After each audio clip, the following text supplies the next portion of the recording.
యేసు రక్తమే జయం. పరిచర్య. Praise the Lord. ఆగస్ట్ 14వ తేదీ 2025. ఈరోజు దేవుని వాక్యము: వాని హృదయము యెహోవాను ఆశ్రయించి స్థిరముగా నుండును, వాడు దుర్వార్తకు జడియడు. కీర్తనలు 112వ కీర్తన 7వ వాక్యము. అవును క్రీస్తునందు ప్రియులారా, ఆయనను ఆశ్రయించు వారందరూ ధన్యులు. యెహోవా నిన్ను ఆశ్రయించు వారందరూ సంతోషించుదురు. నీవే వారిని కాపాడుదువు గనుక వారు నిత్యము ఆనందధ్వని చేయుదురు. ఎవరైతే దేవుని యందు విశ్వాసంగా, నమ్మకంగా, దృఢమైన హృదయము కలిగి జీవిస్తారో అట్టివారు ఆపత్కాలమందు భయపడరు. ప్రతి కార్యాన్ని బట్టి వారు భయపడక దేవుని సన్నిధిలో మోకరిస్తారు.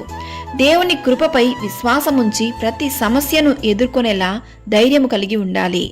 యెహోవా నిన్ను ఆశ్రయించు వారిని నీవు విడిచిపెట్టువాడవు కావు, కావున నీ నామం ఎరిగిన వారు నిన్ను నమ్ముకొందురు అని దావీదు కీర్తనకారుడు చెప్తున్నాడు.